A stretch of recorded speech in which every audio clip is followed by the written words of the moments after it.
I've lived in Montreal for 10 years now, and yet not a day goes by that some memory doesn't carry me back to Abey, the little town in Lebanon where I was born.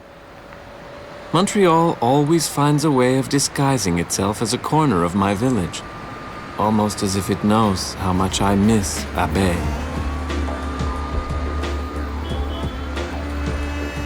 Today I decided to go back for a visit, a special kind of visit to this beloved place which cradled me like a mother, and from which I have been separated.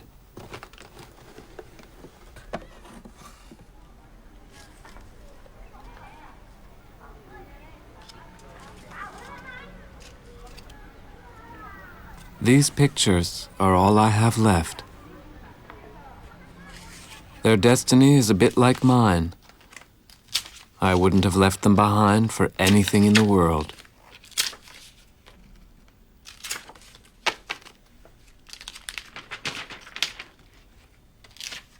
Through laziness and lack of time, a part of my memory, of my village, ended up in this shoebox, from which, over the course of this film, I shall rescue my photos from oblivion. Will my memory measure up to my desire?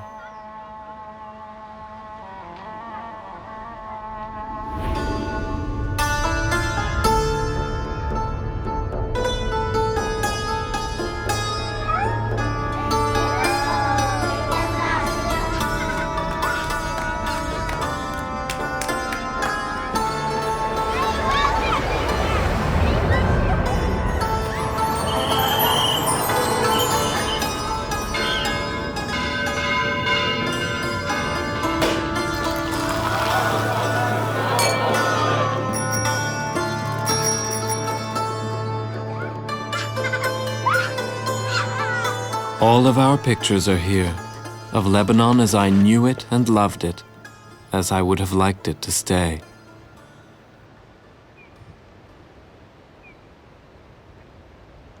April 13th, 1975 is for me a long, thin column of smoke, a giant cobra spitting into the sky over Beirut, the venom of 15 years of civil war.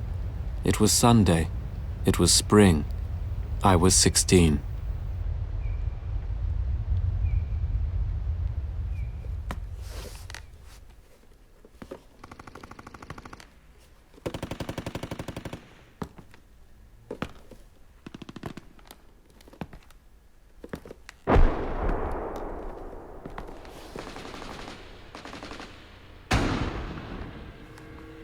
Sensing what was to come in 1982, my parents, my brother, 2 sisters, and I fled Abey, leaving part of ourselves behind.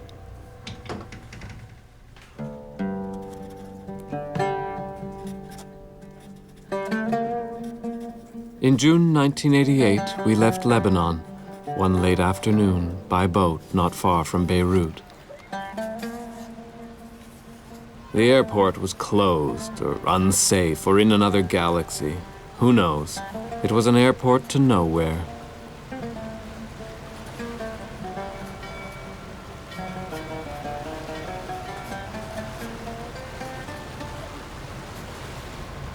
The goodbyes were heart-wrenching. And leaving our country by sea made it even harder. The boat seemed to take forever, tearing us ever so slowly but surely from those dear faces left abandoned on the wharf, from our beloved mountains which seemed to call out to us until they were swallowed up by the horizon.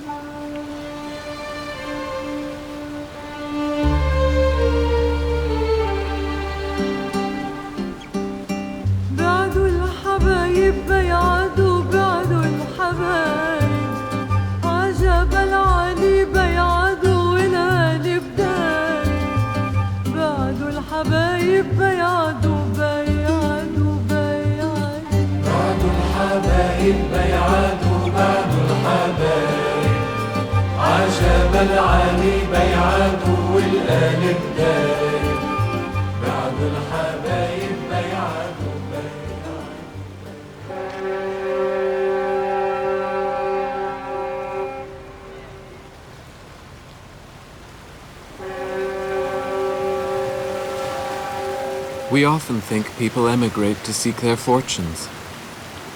But sometimes we emigrate in a simple search for peace.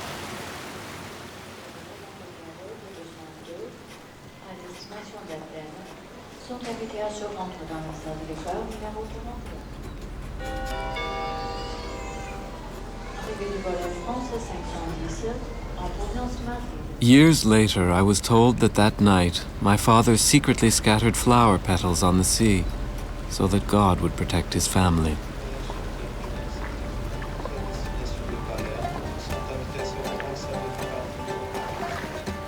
Our voyage took 3 long weeks, ending in Chihuahua, our final destination in Mexico, land of my paternal grandmother.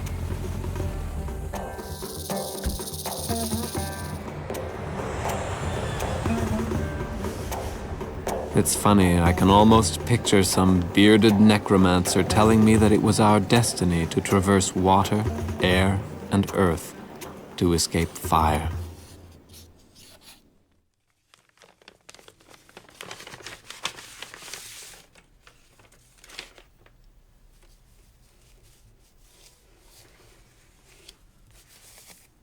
Dear Pierrot, it's been 3 months since you left for Cancun. I'm writing from your special spot, the room with the spiral staircase where the burning sun of Chihuahua peeks in over the threshold. On the wall, God's 3 glorious creatures, Catherine Deneuve, Brigitte Bardot, and Isabelle Adjani. On the table, a few tubes of paint, the little dictionary, tattered by fevered fingers looking things up. Nothing has changed, but within us, everything has changed. In normal times, you and Jacques were very dear to our hearts, but now you are more so than ever. Your brother has also left the nest. We pray constantly that you will meet up with Lady Luck, naked or fully dressed, it makes no matter. I have a feeling that our family will scatter. It's when someone is missing that you feel how precious family is.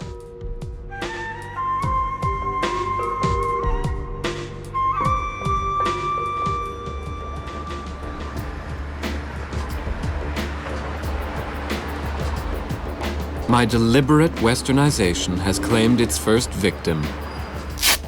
My mustache. I finally got up the nerve to rid my face of its ornamental fur. It's gone, buzzed off, assassinated. Good riddance. And I look so much younger. How did I ever put up with this itchy, high-maintenance trademark of virility in Lebanon?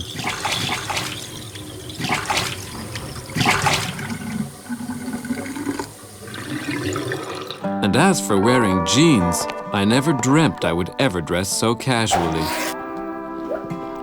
For me, pleated pants were de rigueur for everyday wear, and jeans were like a costume straight out of the Wild West of my imagination.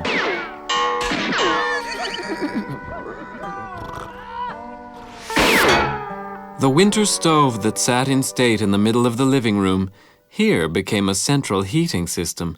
What luxury! Farewell to the fat pipe that hid a third of the TV screen and provoked so many squabbles over the last seat with a view. In Abey, Oriental motifs. In Montreal, Claude Monet and futons. From a big soccer ball to a barely visible puck. From the sea and salt water to rivers and fresh water. From gray, rainy winters to winters cloaked in white.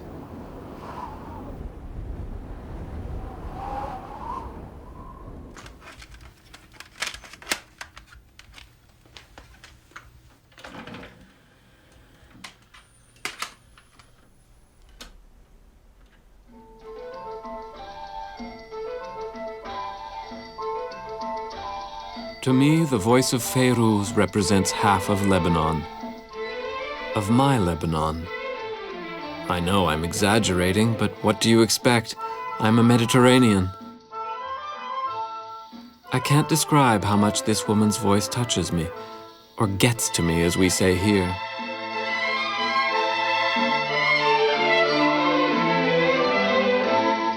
تحت العريش سوا قعدنا سوا وقلنا كرم المحبة سوا وخبى ما نزلنا تحت العريش سوا قعدنا سوا وقلنا كرم المحبة. Fayrouz was practically part of the family, and now I'm not exaggerating. I grew up with her voice. My father idolized her.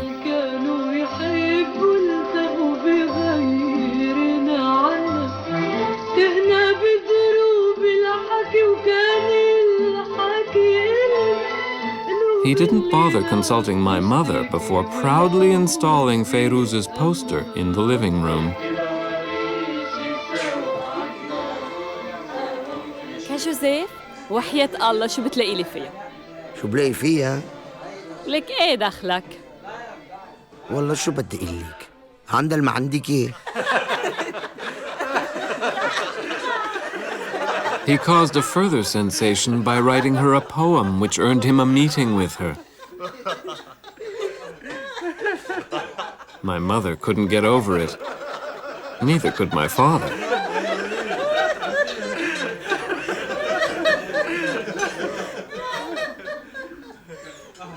But it wasn't just Fayrouz who appreciated his writing. I was 32 when I discovered this little notebook quite by chance.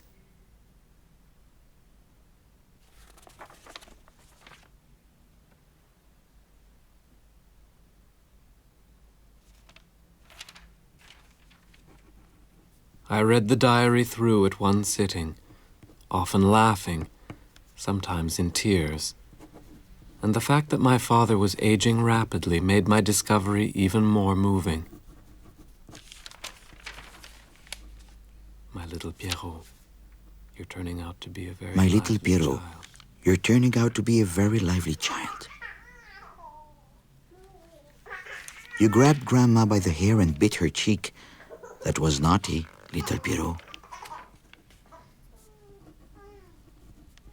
Papa is alone tonight. He misses you very much. I won't hear your crying and your little sounds. You hurt yourself and got a scolding when you tried to eat my favorite record of Fayrouz. You're getting bossy, Pierrot. You're very sick. Your tears and screams break my heart.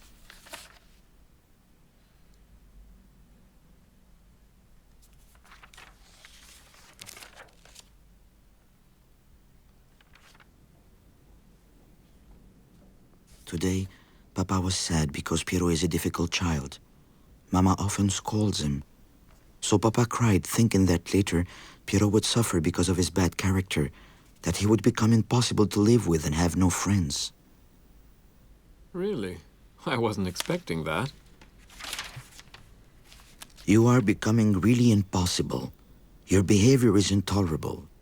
Stubborn, disobedient, Those are your main faults. Papa is going to have to get you under control, or you'll have a terrible time later on. Well, well, now I know why people tell me I'm unfailingly pleasant and polite. Fais dodo, mon petit Pierre, fais dodo, dans ton joli berceau. Ô Vierge très pure, plus blanche que lys, garde sans souillure l'âme de mon fils. Yet another invocation of saintliness and good behavior that I could have done without.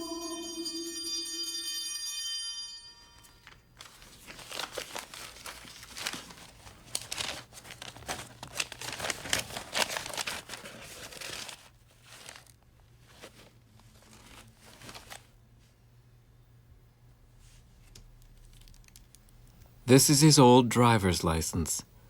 I was looking for another one of 100 official documents, and I made quite a discovery.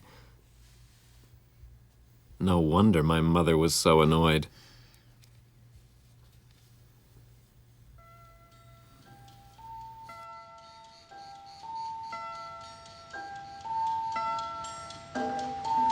نحن والقمر جيران بيته خلف تلالنا بيطلع من قبالنا يسمع الألحان نحن والقمر جيران عارف مواعيدنا وتارك بأرميدنا أجمل الألوان وياما سهرنا معه بليل الهنا مع النهدان. Ah, red brick. I remember when I first arrived here, I had one of those hopeful immigrant thoughts. God, the people in this city are rich. Believe it or not, it was because of the brick. Because in Lebanon, it's not a common material. It's used mostly to adorn the houses of the wealthy, especially their fireplaces.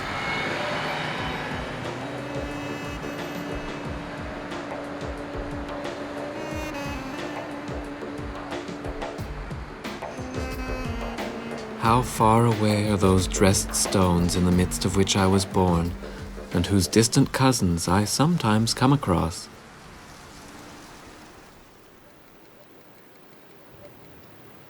It was a very old house. My parents were only renting, but my heart will own it forevermore. No one, not even the war, has been able to take it away from me.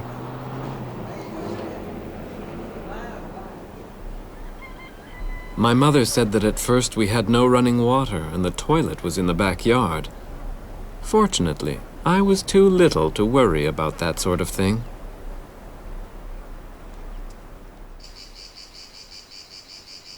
A strange castle was right next door. I ruled over the two properties with the grandest invisible royal army ever imagined.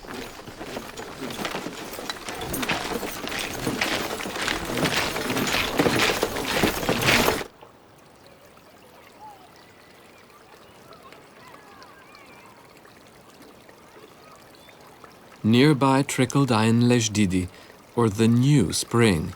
Given its antiquity and its sporadic flow, its youthful name would remain one of the great mysteries of my childhood.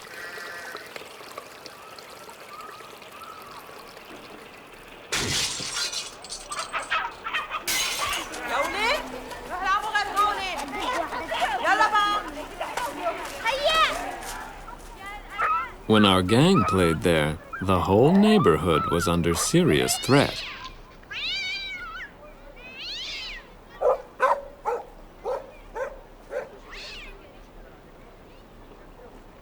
This street separated our garden from the Capuchin monastery where my father grew up, became a French teacher, and later principal. I went to school there until the age of 11. Let me tell you, being the son of the principal of the school across the street is no picnic. Early on, I felt the pressure to excel at my studies. I was swimming in knowledge.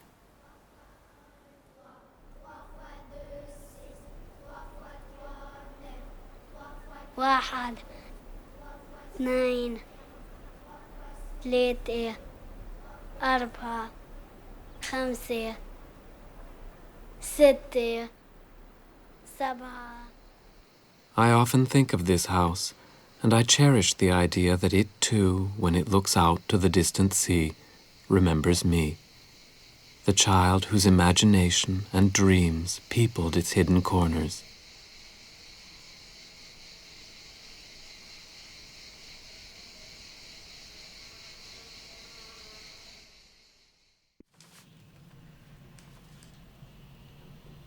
I tilt back my head and gaze at the clouds, which decide not to drop their water on the parched city. I think of all those I love, who are further away than the clouds. I think of you, all alone, and I'm sad. But you're young, and you have more courage than your old father, who imagines that you can't manage without him, like when you were little.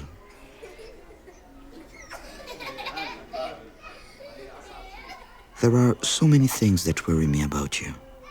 Hiding them from me only increases my concern. Are you earning your daily bread? Do you have enough to eat? Do you regret leaving Lebanon? How's university?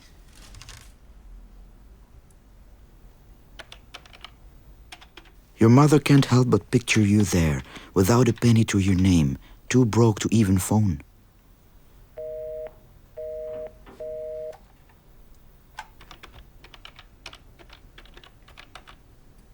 She says not to go hungry from lack of food.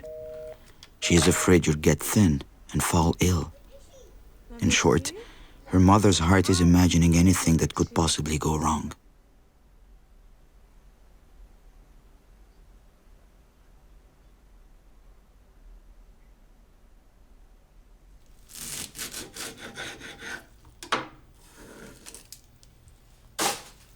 Tabbouleh has a special place in my heart. I remember my mother taking the time to teach me how to make it.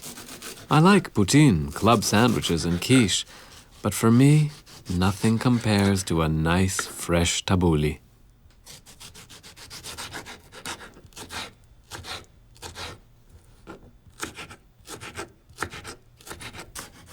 There's also the whole ritual of preparation that I love, a sort of culinary yoga.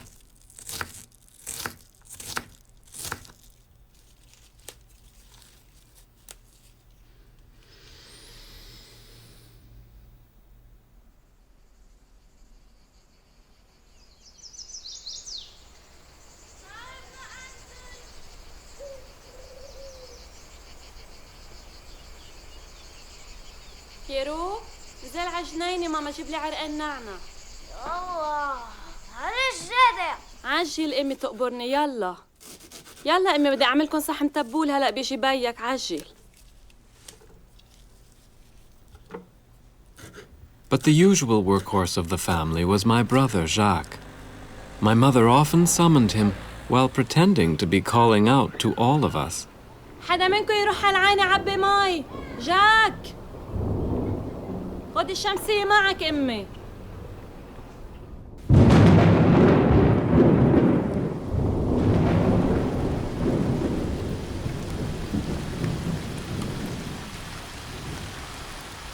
Winter in Abey was rainy. Snow fell at most one day a year, so everyone wanted to enjoy it.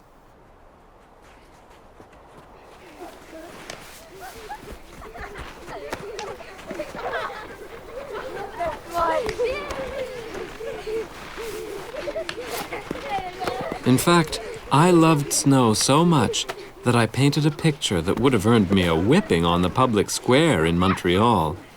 There I am, stabbing the sun with my dagger and holding back the clouds so that the snow won't melt so fast. Who knew that one day I would find myself living in a country where it snows 5 months of the year?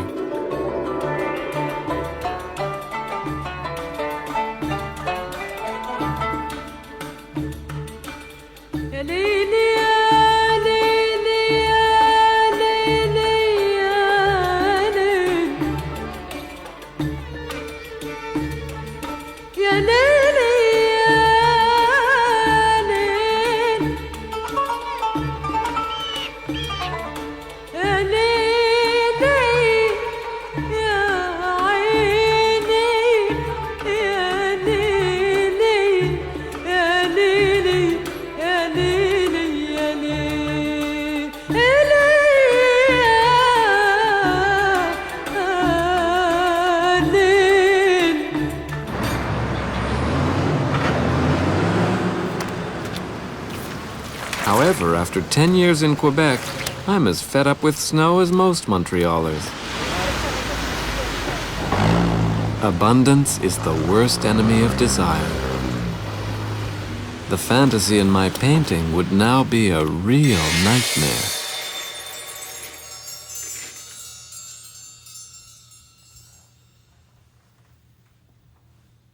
Despite everything, persistent memories remind me how much I used to love the snow, how often on cold, cloudy nights I'd go out on our balcony and hold my hand out under the rain to check if it hadn't finally turned to snow.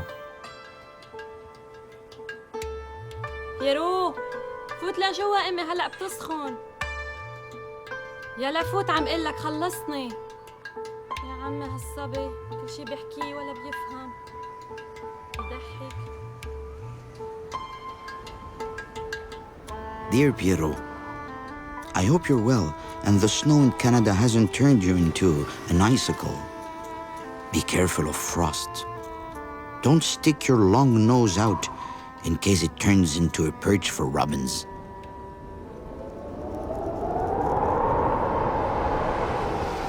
If my father only knew that in Canada it's not the snow that chills you to the bone, it's the wind. I used to love the wind in Lebanon.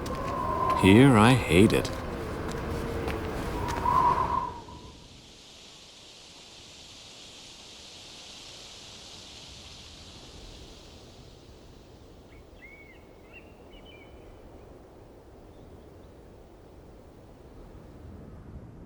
Who would have said my children would settle in Canada?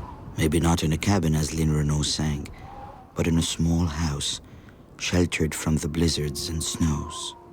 Who knows? Perhaps I may sleep forever beneath a coverlet of snow. I pull up over my shoulders, with my ears sticking out, so that I may hear in my deep sleep the cries of the wild geese, eternal migrants, friends of the gray landscapes. Hugs from Rose and Agnes to your father.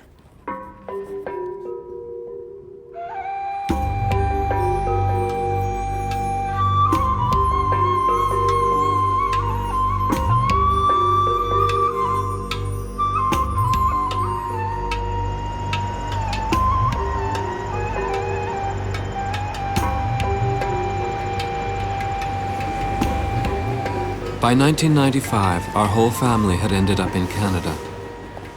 But obtaining immigration papers has never been easy anywhere. Yet all we wanted was to be together and live quietly. Where's the harm in that? It had been tricky enough to leave Lebanon. In Mexico, we children were denied permanent visas, although our parents were granted citizenship. Canada offered us each permanent residence in turn, but not our parents. In order to keep them with us, we first considered sponsoring them, but that quickly went by the boards because we didn't meet the financial criteria. And refugee status, after nearly 3 years of hearings, wouldn't work either because my parents had dual citizenship. We pinned all our hopes on a reprieve on humanitarian grounds, at least for family reunification.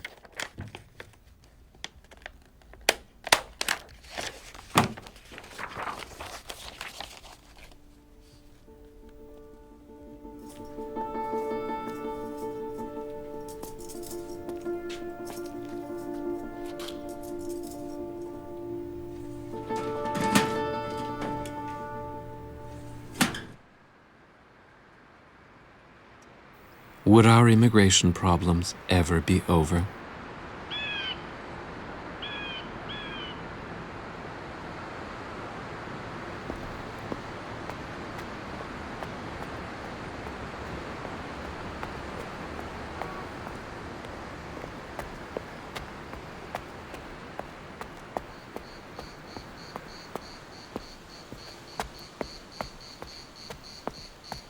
My memories bring me solace.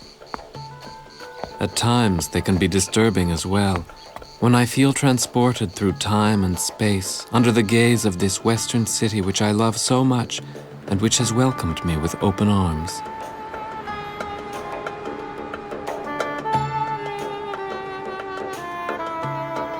here is often elsewhere and everywhere. All it takes is to look at things from another angle, with the willingness to be transported, to forget borders, all kinds of borders.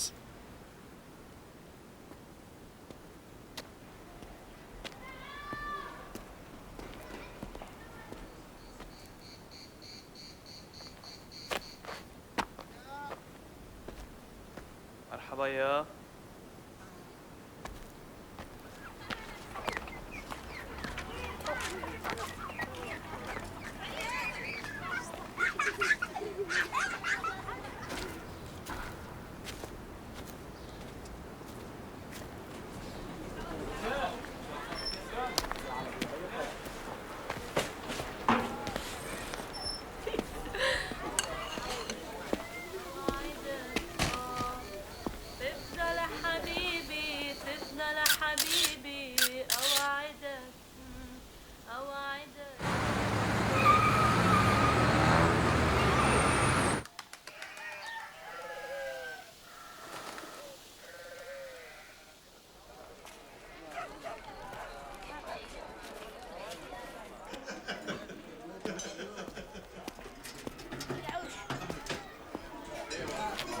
نشرب قهوة يا أهلين، أهلا وسهلا.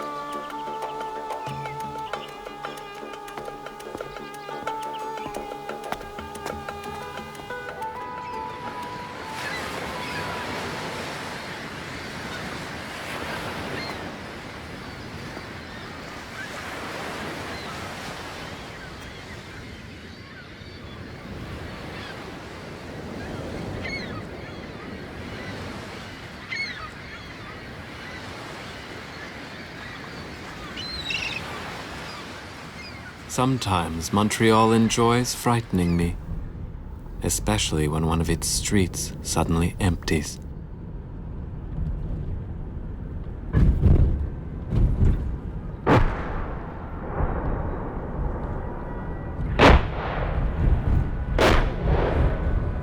ابني شو هالقهوة؟ قلت لك ما تروح تشتغل اليوم، عطلتني هام كماما. هالولاد ما بيفكروا. يساعدنا.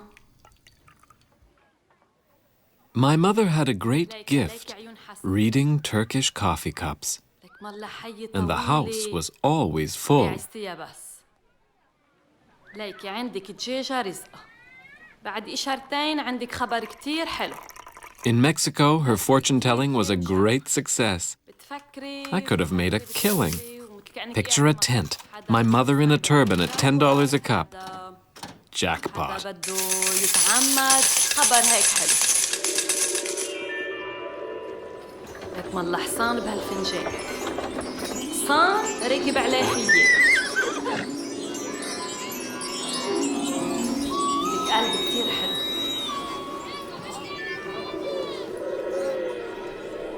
ليكي مالا محبس في بها كعب هالفنجان.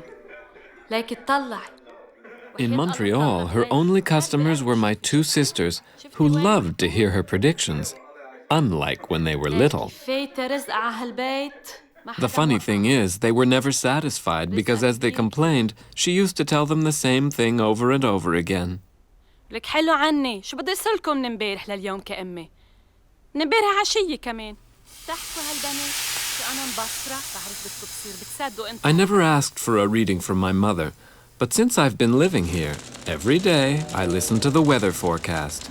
The most remarkable event was the extraordinary ice storm of 1998. It was magical. A magical calamity.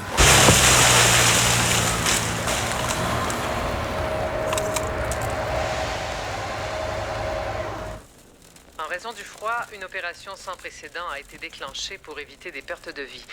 On déplore depuis le début des pannes 12 morts par intoxication à l'oxyde de carbone. No power, no water, no work, grocery stores with empty shelves, the army on the streets, debris everywhere, transformers exploding, and worst of all, the killer tree branches cracking and falling in the night like distant shelling at the demarcation lines in Beirut.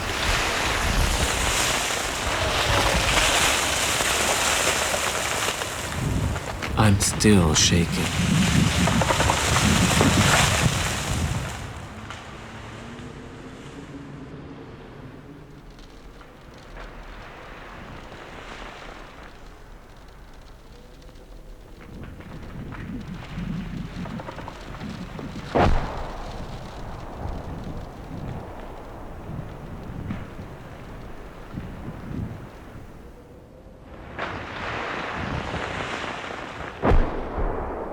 During the Civil War, and despite everything, many Lebanese of different religions remained friends.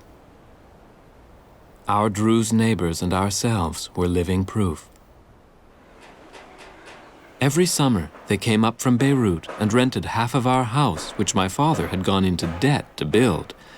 He never learned how to get along with money.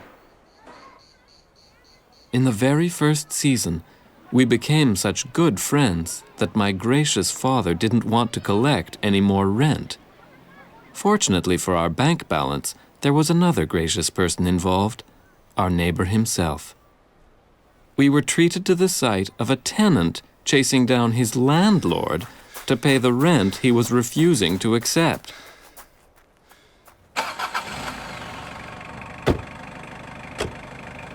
It was with them that we fled Abey.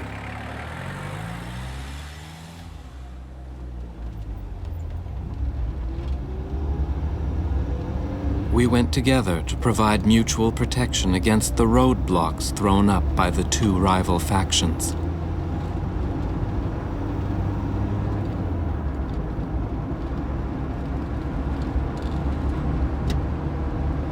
On the outskirts of the capital, we were forced to go our separate ways. They went towards West Beirut. We went towards East Beirut. I never saw them again.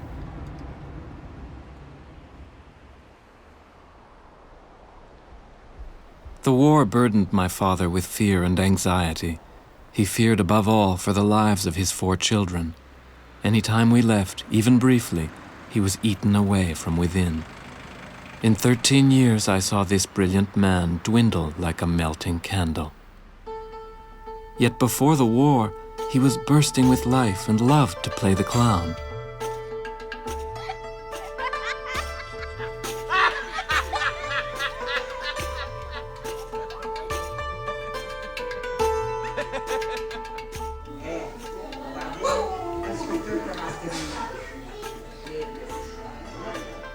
I can't control my pen. The letters take shape any which way, and I have to struggle to follow the straight line. I must be patient. Today my hand is a bit heavy, and my head feels stopped up by a big cork. My writing is small but legible. As if the war hadn't done enough damage, my father was stricken with Parkinson's disease. What is so annoying is to find myself practically useless. I am embarrassed by my infirmity, my good-for-nothingness. It's easy for me to write and write in style, but with this blasted tremor, you'd think me all a shiver in the deepest cold of winter, but no. Heat, searing, fierce, unceasing, blasts from a furnace of hell.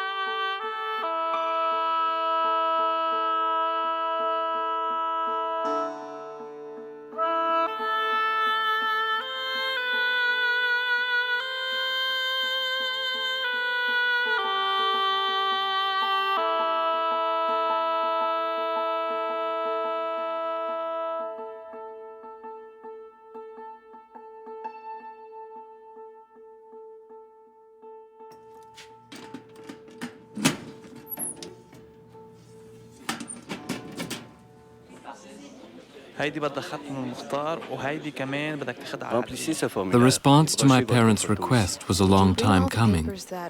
One simple yes would have meant an end to so many delightful bureaucratic endeavors, so many loving documents collected, so many tete-a-tetes with civil servants in different countries, all an unmitigated delight.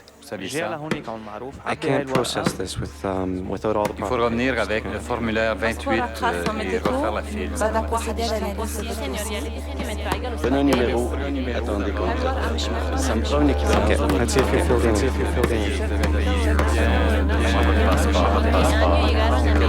Quel endroit vous arrivez? Remplissez le formulaire.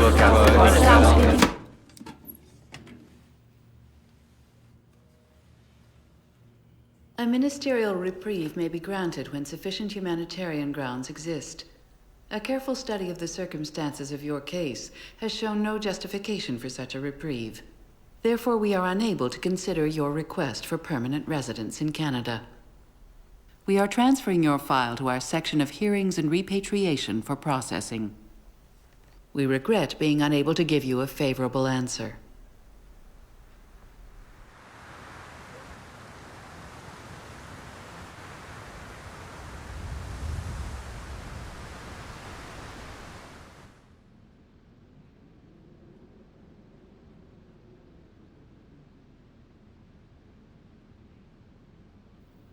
They left, sent back to Lebanon.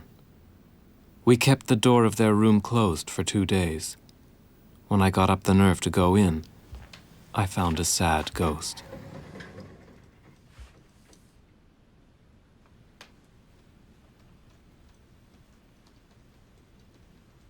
لك يا أمي بتضلك بهالروب دو شامبر؟ شو ما عندك غيرها؟ أنا مبسوطة هيك. رح حيط لك روب دو شامبر من هلا. دخيلك أنت شو تحب تنتقد، مثلك مثل بيك. تنتقد مثله، طابق لزق.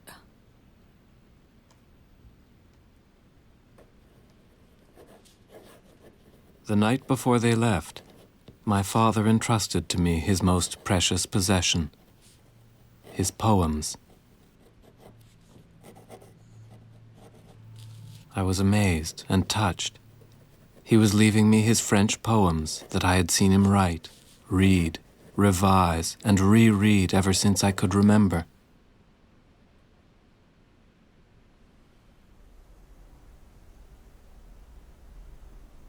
I read them a few days later.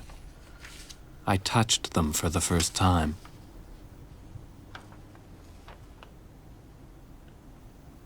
The secrecy with which he had always surrounded them was intimidating.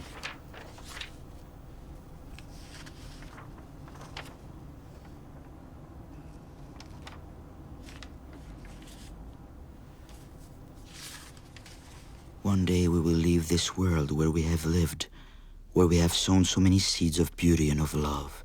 The waves of oblivion, with their white foam, will wash over the name that we have borne. Only our children will remember, perhaps, the wrinkled faces with the laughing eyes.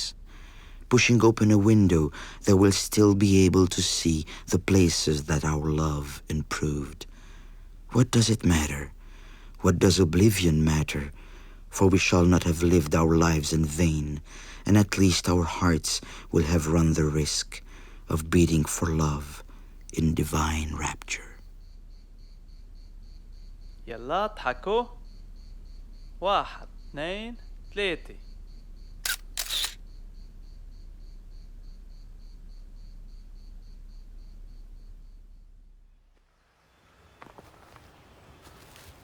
Despite all our trials and tribulations, I think that having lived in 3 different countries, having worked there, loved there, and dreamt there, has made me who I am.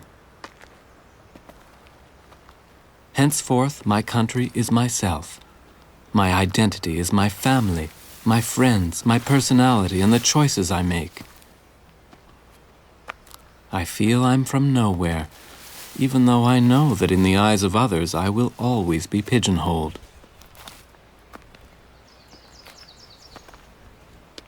It's paradoxical, isn't it, after all this talk about Lebanon and Abey? But I'm not renouncing my origins or my first culture. or my mountain heritage. In fact, I'm exalting them by their interaction with everything I've acquired elsewhere, deliberately. And I now feel more human, and such a sense of lightness.